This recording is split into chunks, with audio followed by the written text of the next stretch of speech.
Teremos então agora a leitura da palavra do nosso irmão Átila e o mensageiro dessa manhã, nosso irmão Cláudio.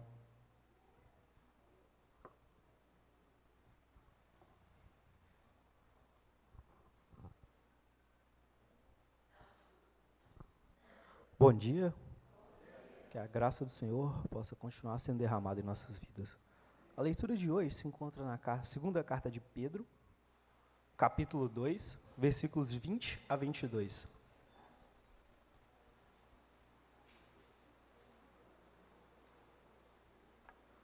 Segunda carta de Pedro, capítulo 2, versículos de 20 a 22.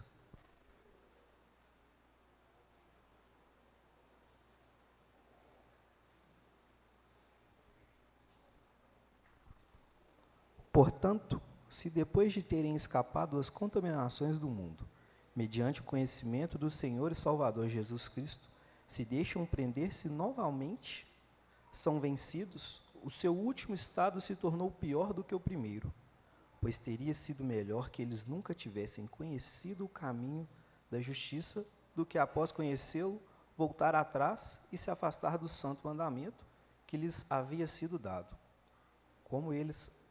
Como aconteceu, disse o antigo provérbio: o cão volta a seu próprio vômito e a porca lavada volta a rolar na lama.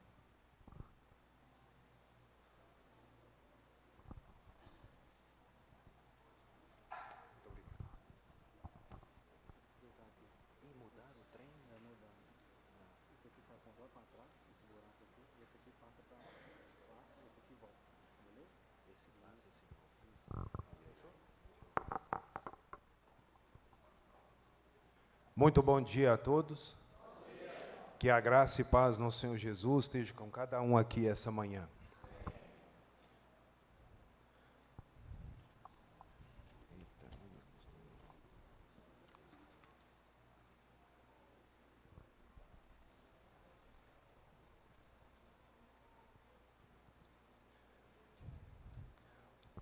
Hoje, pela graça e misericórdia do Senhor, gostaria de estar conversando um pouco a respeito, não sei se todo mundo já viu aquele símbolo que está no vídeo, mas a ideia é falar sobre o perigo da contaminação. Desde o ano de 2020, se tem falado muito de coronavírus, Covid-19, infelizmente ainda é falado no dia de hoje. É falado também de contágio, contaminação, e recentemente, não sei se os irmãos têm prestado atenção, surgiu uma nova doença, infelizmente nas paradas de sucesso, que é a varíola do macaco. E ela causa esse tipo de erupção na pele. Mas a questão aqui, é que essa doença, ela é fatal, porque já houve óbitos, e cresce a preocupação acerca da sua transmissão e o nível de contaminação que ela pode atingir. E o que é contaminação? É a transmissão, de acordo com o Google, tio Google, de germes nocivos ou de uma doença infecciosa. Infecção por contato. De fato, é uma preocupação relevante essa doença e que deve ser levada muito a sério. Mas eu não estou aqui para poder falar disso.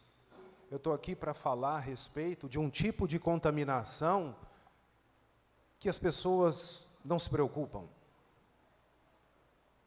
Ela é igualmente invisível e leva o indivíduo à morte. É a contaminação espiritual pelo pecado, que é um grande inimigo nosso.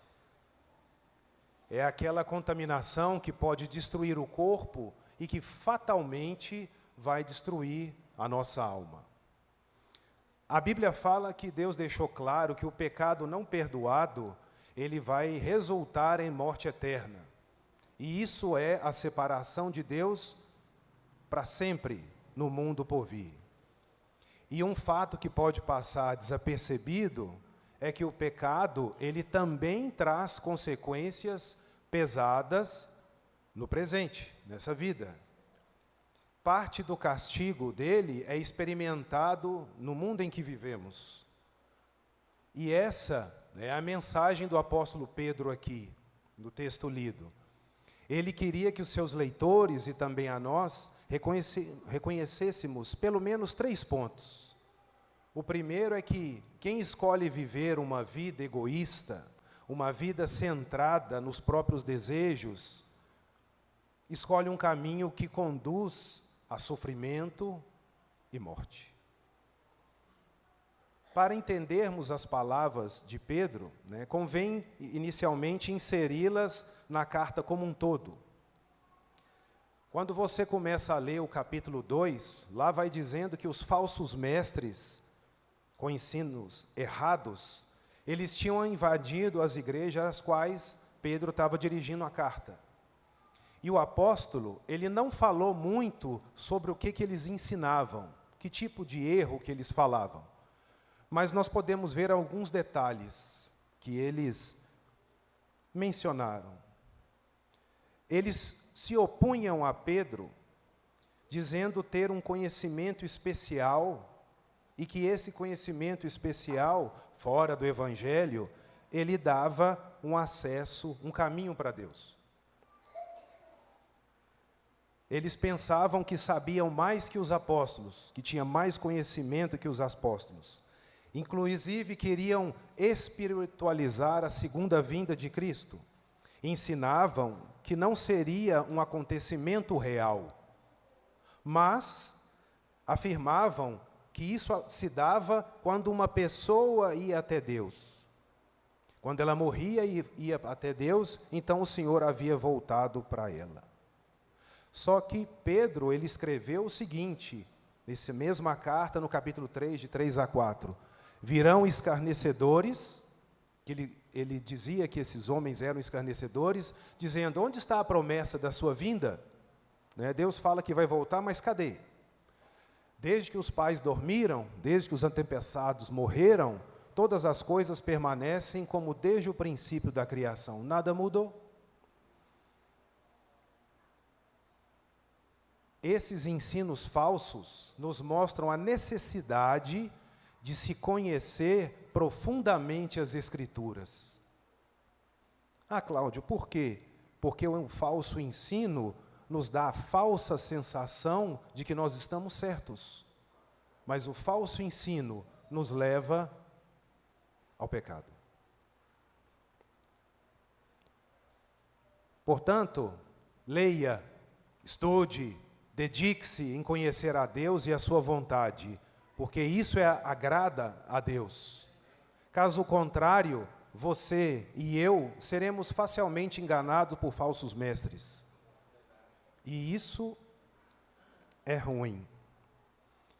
É de extrema importância combater o falso ensino no meio cristão, pois o ensino errado, sem a resistência dos verdadeiros servas do Senhor, ele acaba se tornando rapidamente verdadeiro em uma geração que ama fantasia e mentira, infelizmente.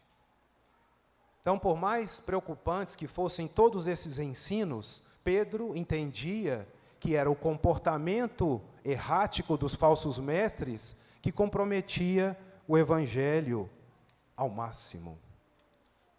A linguagem do apóstolo era veemente. Se você olha o versículo 14 do capítulo 2, fala que os falsos mestres tinham os olhos cheios de adultério, insaciáveis no pecado, engodando, ou seja, enganando almas inconstantes, tendo o coração exercitado na avareza, filhos malditos. Olha como é que Pedro pega pesado com eles. Uma coisa para nós é, não sejamos inconstantes. Aqueles que abandonam a sã doutrina, o verdadeiro evangelho, acabam criando para si mesmos um sistema de doutrinas para justificar os seus pecados. Isso é fato. Então, acautelemo-nos do falso evangelho. Venhamos a tomar bastante cuidado. A Bíblia não diz que as pessoas que seguem falsos mestres e falsos profetas são inocentes. Não fala nada disso. São pessoas que seguem ensinos que mais agradam os seus corações e não o que Deus realmente tem para dizer. Se você ler 2 Timóteo, como está escrito aí, 2 Timóteo, capítulo 4, versículo 3 e 4, ele vai dizer isso de uma maneira bem contundente. Diz assim: pois haverá tempo em que não suportarão a sã doutrina, e eu acredito que nós já estamos no presente tempo. Pelo contrário, cercar-se-ão de mestres, segundo as suas próprias cobiças, como quem sentindo coceira nos ouvidos, e se recusarão a dar ouvidos à verdade, entregando-se a fábulas. Triste, mas infelizmente é o que acontece, que não venhamos a agir assim. Pedro disse a seus leitores que, embora os falsos mestres prometessem uma liberdade, o resultado da vida que eles defendiam era escravidão e morte. Não é, Cláudio? Como assim? Quando você olha no versículo 19, por favor, voltando lá no texto lido, no versículo 19, olha o que Pedro diz para nós. Versículo 19 do texto lido. Ele fala assim: prometendo-lhes liberdade quando eles mesmos são escravos da corrupção, pois aquele que é vencido fica escravo do vencedor. Ou seja, se somos vencidos pelo pecado, nós nos tornamos escravos dele. E não é isso que Jesus deseja para nós. Não foi para isso que Cristo foi enviado, muito pelo contrário, foi para que nós pudéssemos ser libertos da escravidão do pecado. Não nos enganemos, pecado continua sendo pecado e isso não muda. O não julgueis de hoje, ele virou sinônimo de me deixa pecar em paz. Não me incomoda, não. Deixa eu viver minha vida do jeito que eu quiser. Só que não é bem assim.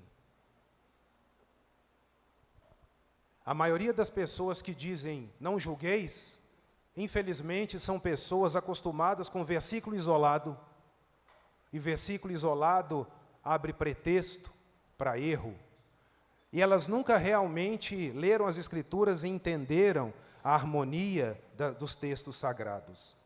Paulo, lá em Romanos 6,16, diz que não sabeis que daquele a quem vos ofereceis como servos para obediência, desse mesmo a quem obedeceis, sois servos?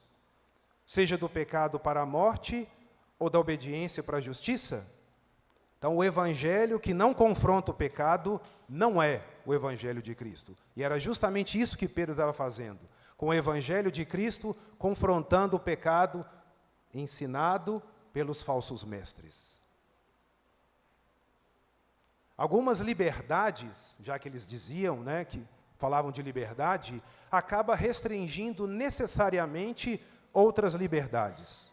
Por exemplo, se o indivíduo quer ser livre para pegar o que pertence a outro, se eu quero ser um ladrão, então eu não estou livre para ser um cidadão honesto e respeitado. Se o indivíduo é livre, por exemplo, para se relacionar fora do casamento, ele não está livre para se ter um relacionamento de amor, confiança com seu cônjuge. Lembremos que nós somos livres para fazer as nossas escolhas, mas temos que entender que nós somos totalmente prisioneiros das consequências dela. Eu dei 3 exemplos de Davi e Batseba, lá em 2 Samuel 12, de 7 a 14. Não precisa comentar, que os irmãos conhecem, já sabem. Ananias e Safira, lá em Atos 5, 3 e 11, todo mundo conhece. Mas essa aí, ó, Josué 19, Israel e os gibeonitas, cabe um parênteses. Depois dá uma lida nesse capítulo, que você vai ver que é muito interessante. Nele, os gibeonitas estavam vendo o avanço de Israel e começaram a ficar preocupados. Opa, esse povo está vindo, vai dominar a gente, nós vamos ser massacrados, como aconteceu em Jericó e Ai. Vamos dar uma desperto. Vamos chegar e nos humilhar e nos colocar numa posição de servo. Resumindo, isso aconteceu, mas eles usaram de um estratagema. Isso aconteceu, Josué e todos os príncipes do povo acolheram eles, depois e disseram assim: nós juramos pelo Senhor que vocês estarão conosco. Ok. Depois descobriram que eles tinham sido enganados. Qual foi a vontade do povo? Nós vamos matar todo mundo. Mas aí, um lá chega e fala: opa, você jurou pelo Senhor. Você vai contra o juramento que você fez? Resumindo, os gibeonitas, de uma maneira errada, conseguiram o que intentaram, porém, foram tidos como escravos dos israelitas. Tiveram que ser escravos. E os israelitas aprenderam que não consultar ao Senhor, que é o que diz o versículo 14, é algo muito perigoso. Depois a gente pode falar sobre isso com mais tempo. Pedro, ele inspirou-se na experiência comum quando insistiu que desobedecer a Deus é mais pesaroso, muito mais desgastante, muito mais limitador para a liberdade de um ser humano do que as restrições ou limites da vida cristã. Fazer errado é muito pior. E muitas vezes a gente não percebe isso. Os mandamentos de Deus não são pesos que Ele colocou para que nós, os seus servos, carregássemos. Muito pelo contrário, são diretrizes, normas que nos guiam e dão vida. Não é para massacrar, para matar, é para dar vida. E João disse isso lá em 1 João 5, de 2 a 3, que os servos de Deus são conhecidos pelo amor e por obedecer às palavras de Deus, e que as palavras de Deus, os mandamentos de Deus, não são penosos, não são fardos para nós. Agora eu te pergunto, qual que é a sensação de levar para a igreja no domingo? Por que eu estou dizendo isso? Porque precisamos ler sempre a palavra de Deus. Ler a palavra de Deus tem que ser como alimentar.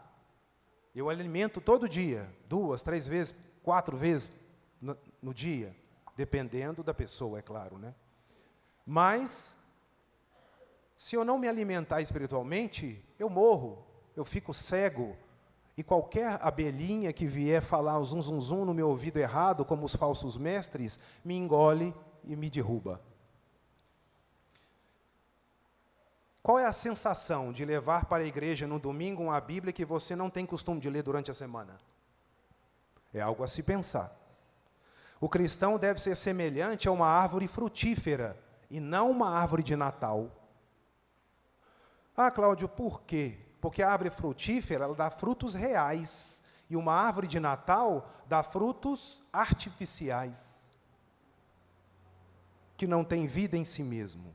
1000 declarações de amor, que nós, eu amo ao Senhor, eu adoro ao Senhor, não vai significar nada para Deus, se não houver obediência à sua palavra. Não tem sentido. Eu amo meu pai, eu amo a minha mãe, mas eu não faço o que eles mandam. Há incoerência. E por que com Deus tem que ser diferente?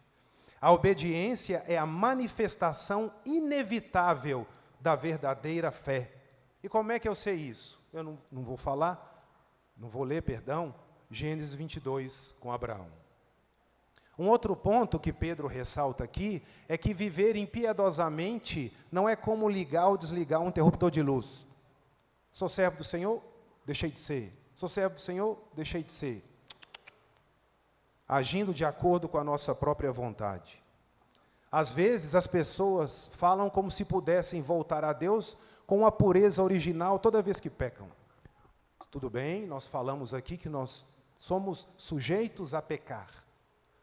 Nós não vivemos deliberadamente disso. Mas se não tomarmos cuidado, isso pode acontecer. E Pedro alertou os seus leitores e também alerta a nós. Isso não funciona desse jeito. E Pedro, ele afirmou que toda vez que uma pessoa se desvia do caminho de Deus, algo acontece com ela. Como assim? Cada opção pelo pecado significa que alguém receberá as consequências dos seus efeitos danosos.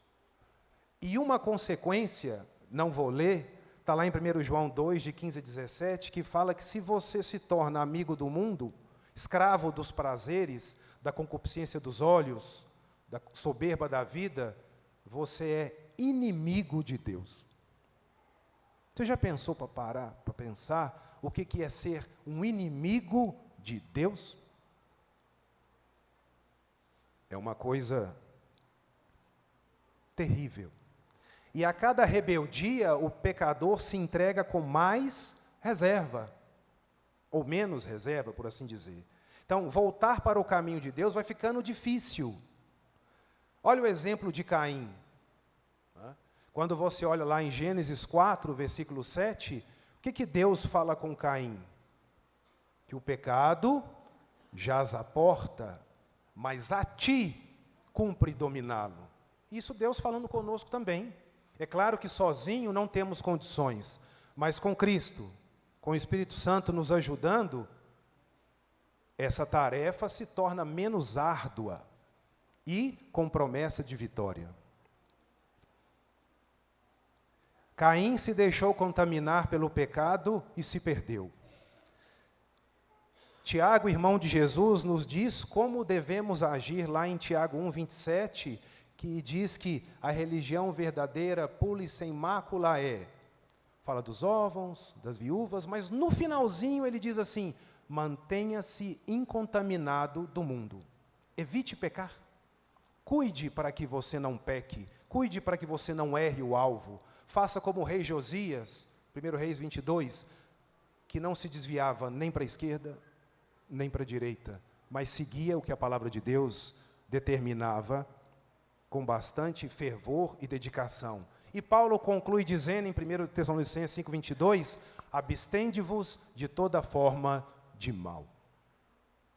Ninguém, depois de conhecer a Deus e abandonar o mundo, se aproxima de Deus novamente com a mesma facilidade da primeira vez, após segui-lo. Por quê? Porque, infelizmente, o pecado vai se solidificando cada vez mais a quem cede a ele. O texto lido pelo irmão Átila mostra uma dura advertência para todos aqueles que possuem uma fé ambígua e fraca. Não é? Estão na areia, estão na rocha. E que, embora conhecendo Jesus, que é o caminho da justiça, caminho da verdade, caminho da vida, deixam-se enredar facilmente diante das corrupções do mundo. Pedro está falando sobre pessoas que aprenderam sobre Cristo, que vivenciam o amor de Cristo, como receber a salvação, mas depois rejeitaram a verdade e voltaram para os seus pecados. Que não sejamos assim jamais. Pedro fala que quando a pessoa abandona a Deus e vai para o mundo, ela fica em um estado pior do que aquele que se encontrava antes de crer pela primeira vez. E se você parar para pensar, isso é assustador. É terrível. Essas pessoas estão em uma situação pior do que a condição anterior, porque elas rejeitaram a única maneira de sair do pecado. O único caminho para a salvação. É como alguém que está afundando na areia movediça e se recusa a pegar uma corda de resgate. A pessoa que se afasta de Cristo, ela rejeita o único escape possível. Jesus, lá em Lucas 11, 24 a 26, ele estava mostrando uma tendência nossa humana infeliz. Depois, quem quiser pode ler Lucas 11, 24 a 26, que é o nosso desejo de reforma.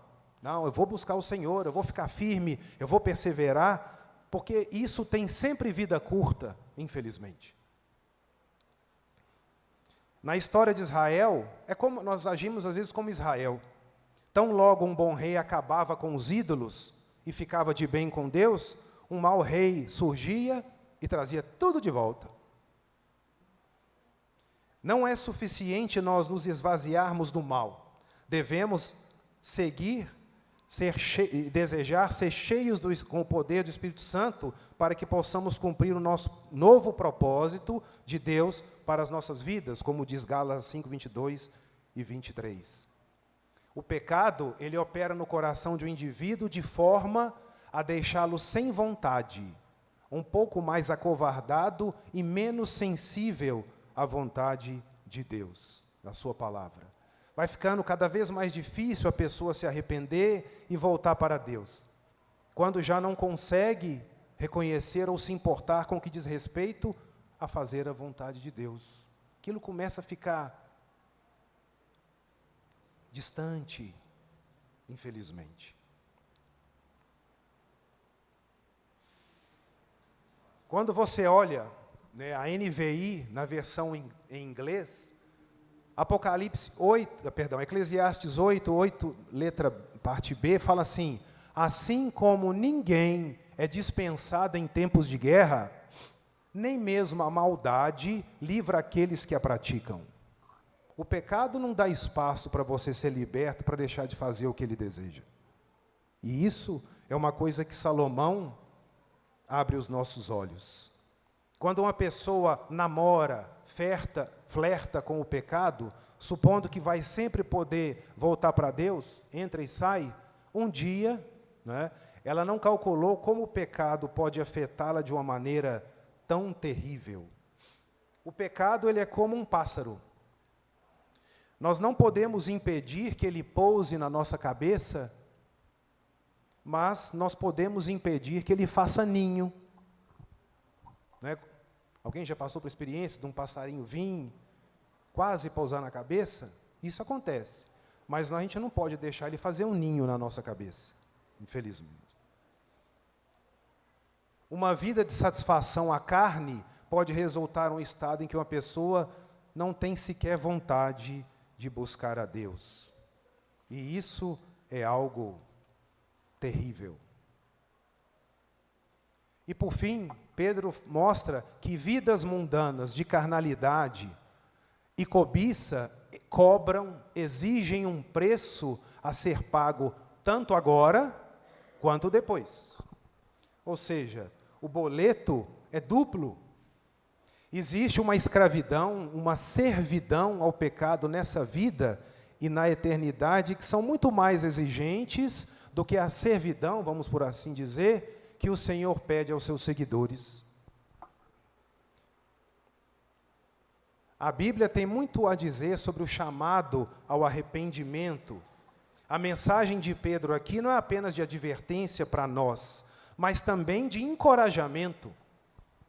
Ele nos chama a perseverar na fé, a manter a nossa caminhada firme com Cristo, sabendo que a salvação é um presente precioso que deve ser cuidado com muito zelo, carinho e atenção.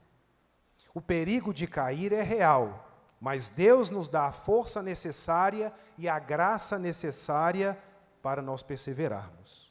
Então, devemos estar sempre vigilantes, atento a armadilhas do pecado e determinado a nunca jamais a voltarmos ao estado anterior. Levar o nome de Jesus de Nazaré dentro de nós é algo seríssimo. E Pedro começa descrevendo uma situação que pessoas que conheceram o caminho da justiça, experimentaram a libertação do pecado por meio de Jesus Cristo, elas voltam a ser enredadas, dominadas, presas por Ele novamente. E isso também é mostrado quando Paulo fala que ser cristão é oferecer o corpo em sacrifício vivo ao Senhor. E Pedro nos alerta sobre o risco de, após esse conhecimento, voltarmos novamente ao pecado, nos tornando vítimas. E a advertência aqui é clara: a situação de quem volta ao pecado, depois de ter conhecido a verdade, é pior do que antes, terrivelmente. E esse estado de apostasia, ele é gravíssimo. E Pedro usa duas imagens fortes para ilustrar a tragédia de tal retorno. Primeiro que ele usa é que o cão voltou ao seu próprio vômito. Quem tem cachorro já viu isso aí. Ele regurgita,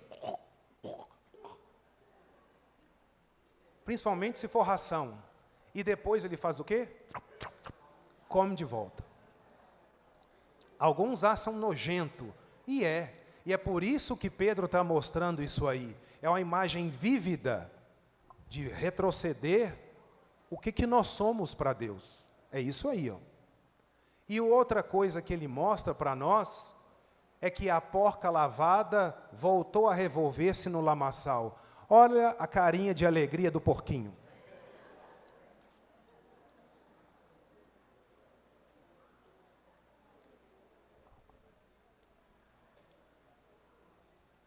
Essas imagens, elas mostram a repugnância e a degradação espiritual de quem volta ao pecado. É triste. Eu sei que a carinha do porquinho é bonitinha, mas é triste, é terrível, é ruim.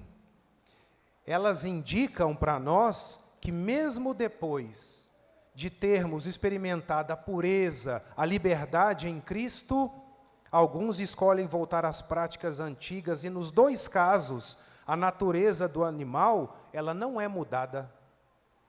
A porca volta à lama porque sua natureza continua sendo porca.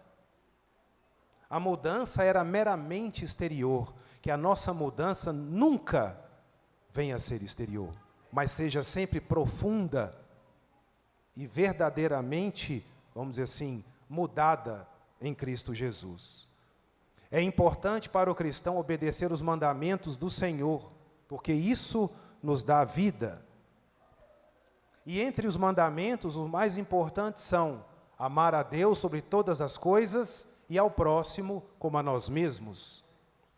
Então, mentir, roubar, praticar imoralidade, trapacear, tirar vantagem nos negócios e dezenas de outras coisas semelhantes praticados pelo mundo são completamente errados. E nós não devemos agir. A contaminação espiritual tende a se espalhar, afetando não apenas o indivíduo, mas também a comunidade ao seu redor. Quando uma pessoa volta ao pecado, não é apenas a sua própria vida que sofre, mas todos aqueles que estão ao seu redor, e o que é pior, podendo servir de escândalo, desânimo e enfraquecimento da fé dos outros. E ser um mau exemplo não faz com que sejamos bem vistos aos olhos de Deus. Há um peso de responsabilidade em ser um cristão. Tornar-se cristão significa defender o que é certo e, principalmente, querendo ou não, é fazer inimigo entre aqueles que odeiam a justiça. Porque você vai de encontro ao que o mundo fala, ao que o mundo professa. E em Marcos 7, 20 a 23, Jesus fala que o que sai do homem, do coração do homem, é que o contamina. E cabe a nós a não permitir que isso venha a nos contaminar, e muito menos a sermos maus exemplos para as pessoas que nos cercam. E diante desse alerta, Pedro nos chama a perseverar na santidade, mantendo-nos afastados das contaminações do mundo. Em vez de voltarmos ao que antes nos corrompia, somos convidados a permanecer na pureza que Cristo nos oferece. Então, vigiar e orar é o que devemos fazer para não sermos enredados novamente pelas armadilhas do pecado, mantendo nossos corações voltados sempre para Deus. E embora Jesus tenha ordenado que as pessoas avaliem o custo de ser cristão, Ele também disse que quando nós nos sentimos cansados e sobrecarregados, é a Ele que nós devemos voltar. Por quê? Porque o jugo dele é manso, suave, e nele nós achamos descanso. Concluindo, a contaminação espiritual é algo sério, e Pedro nos adverte sobre o perigo de voltar a ela após ter sido purificado. Devemos valorizar a pureza que recebemos em Cristo, evitando tudo aquilo que possa nos corromper novamente. A mensagem de Pedro é que o castigo pelo pecado não está totalmente reservado para o mundo por vir. Eu já vi pessoas falarem o seguinte: a minha vida é um inferno. Inferno não existe, inferno é o aqui e o agora. Só que o tipo de vida que essas pessoas têm para falar isso, ela é a consequência da decisão errada que ela tomou antes. Só que o castigo pelo pecado é mais do que isso, porque haverá um julgamento final cujas consequências vão se prolongar por toda a eternidade.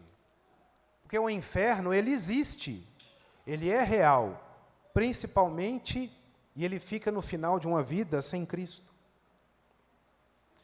Eu imagino que a pior dor de se estar no inferno não é a dor do fogo que vai queimar a pessoa por toda a eternidade, mas a dor da própria consciência que vai estar a todo momento acusando as vezes que ela trocou Jesus pela sua própria vontade, que ela trocou Jesus pelo seu desejo, que ela trocou Jesus para fazer a vontade da carne.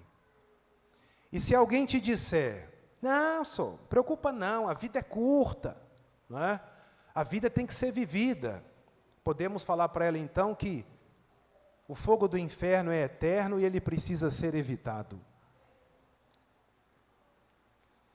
Que Deus nos conceda que não fiquemos tranquilos no pecado, pois estar em paz com o pecado é dormir a caminho do inferno.